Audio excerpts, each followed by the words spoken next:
are going to read something from Stephen King's It.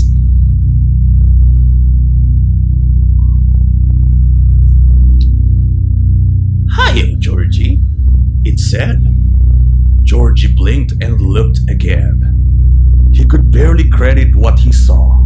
It was like something from a made-up story or a movie where, the animals will talk and dance.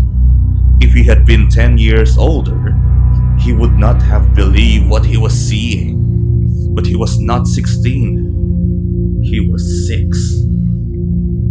There was a clown in the storm drain. The face of the clown in the storm drain was white. There were funny tufts of red hair on either side of his bald head, and there was a big clown smile painted over his mouth. If George had been inhabiting a later year, he would have surely thought of Ronald McDonald before Bozo or Clarabelle. The clown held a bunch of balloons, all colors, like gorgeous ripe fruit in one hand. In the other, he held Georgie's boat. Want your boat, Georgie? The clown smiled. George smiled back. He couldn't help it. It was the kind of smile he just had to answer. I sure do, he said. The clown laughed. I sure do. That's good. That's very good. And how about the balloon? Well, sure.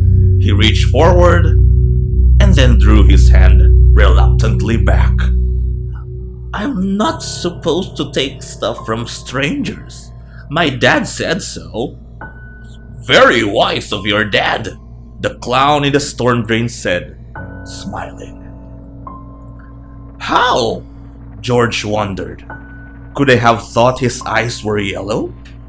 They were a bright dancing blue, the color of his mom's eyes and bills. Very wise indeed. Therefore, I will introduce myself. I, Georgie, am Mr. Bob Gray, also known as Pennywise, the dancing clown. Pennywise, meet Georgie. Georgie Dunbro, meet Pennywise.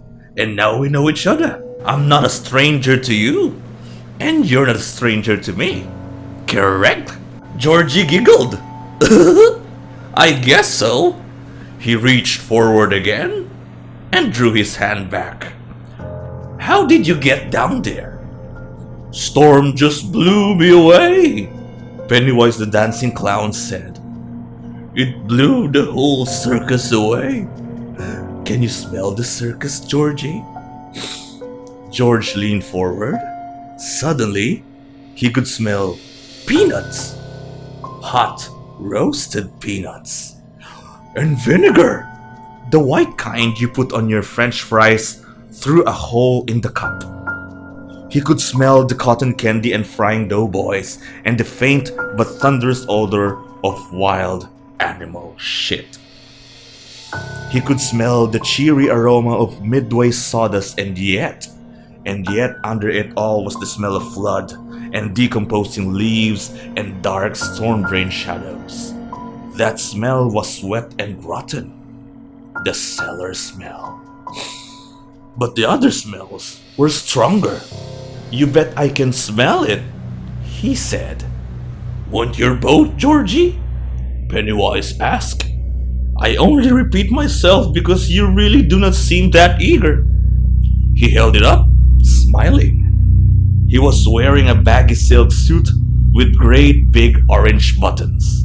A bright tie, electric blue, flopped down his front, and on his hands were big white gloves, like the kind of Mickey Mouse and Donald Duck always wore. Yes, sure, Georgie said, looking into the storm drain.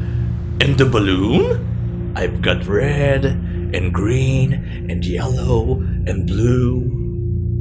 Do they float? Float? The clown's grin widened. Oh, yes, indeed they do. They float. And there's cotton candy. George reached. The clown seized his arm and George saw the clown face change. What he saw then was terrible enough to make his worst imaginings of the thing in the cellar look like sweet dreams.